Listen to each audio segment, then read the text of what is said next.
கோச்சுக்க போறாங்களா? ஒரு கோச்சுக்க போறாங்க. ஆட்டோக்காரர் ஒரு கர்ப்பிணி பெண்ணை ஆட்டோல ஏத்திக்கிட்டு ஹாஸ்பிட்டலுக்கு போறான். பெரிய மழை பெஞ்சுக்கிட்டு இருக்கு.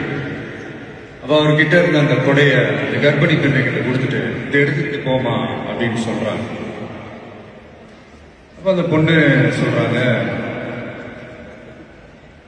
ஆனா இது எப்படி நான் உங்ககிட்ட நான் திருப்பி கொடுக்கறது? அதுக்கு அந்த ஆட்டோக்காரர் சொல்றாரு, வேற யாருக்காவது தேவைப்படுறவங்களுக்கு கொடுத்துருமா அப்படின்னு சொல்லிட்டு அவர் போயிடுறாரு. அந்த கர்ப்பிணி பெண் அந்த கொடையை எடுத்துக்கிட்டு ஹாஸ்பிட்டல் வாசலுக்குள்ள வரும்போது அந்த வாசல்ல ஒரு பெரியவர் மழைக்கு பயந்துக்கிட்டு அப்படியே கை கட்டிக்கிட்டு நின்றுட்டு இருக்கிறாரு. அந்த கர்ப்பிணி பெண் அந்த கொடைய பெரியவர்கிட்ட கொடுத்து, ஐயா இதை எடுத்துட்டு போங்கய்யா அப்படின்னு சொல்றாங்க. அதுக்கு அந்த பெரியவர் இதே மாதிரி கேட்கிறாரு, அம்மா நீங்க யாருன்னு எனக்கு தெரியாது, எப்படிமா இந்த கொடையை நான் திருப்பி உங்ககிட்ட கொடுக்கறது?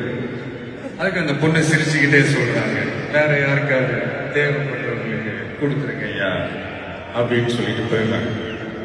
உடனே அந்த பெரியவர் கொடையை எடுத்துக்கிட்டு பஸ் ஸ்டாப்புக்கு வராரு. பஸ் வந்து ஏறி போகும்போது அங்க பாக்குறாங்க ஒரு பூக்கார அம்மா பூவை வச்சுக்கிட்டு ஒரு அட்டையை மழைக்காக பிடிச்சிக்கிட்டு உட்காந்துட்டு இருக்கிறாங்க.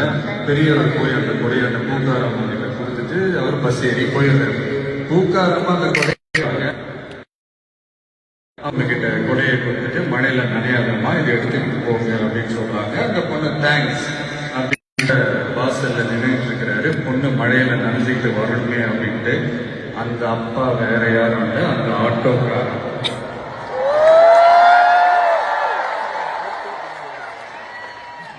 அந்த குடை அவர் கொடுத்த குடை. So the moral of the story is